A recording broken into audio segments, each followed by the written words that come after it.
Hi, so today we are going to talk about intrusive thoughts.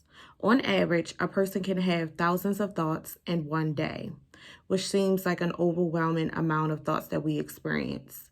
What makes those thoughts even more extreme are when they are intrusive or surrounded by negativity. So today we're going to talk a little bit about that. At times, you can feel like it's unsafe and that you have no control over your mind. At any moment, you can be flooded with an overwhelming thought that begins to consume not just your mind, but your entire body. At times, because you're experiencing these thoughts and they seem so intense and they seem so real, it can begin to distort your perception of reality.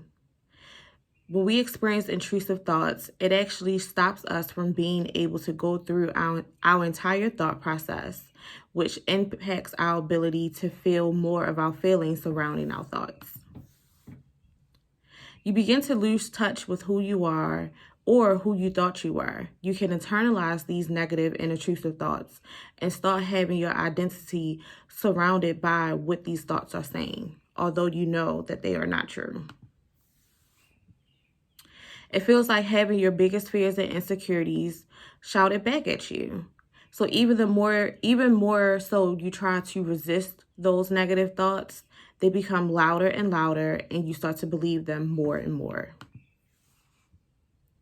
They can begin to feel like they're real even when you go to repeat them to other people. So the more you go to repeat those thoughts to other people, the more real they become. An example is if you keep saying that you're not going to be successful, that you're not an intelligent person, the more and more you repeat that to other people, the more you're going to believe it, even when they try to tell you otherwise. As we know, intrusive thoughts can be completely disorienting and debilitating for those who experience them. Here are some things to keep in mind about intrusive thoughts. Back to what we talked about at the beginning of the video. Just because I'm thinking it does not make it true. Do I have evidence to support whatever thought I am having? If I were to put my thought on trial, is there any evidence that supports what I have been thinking?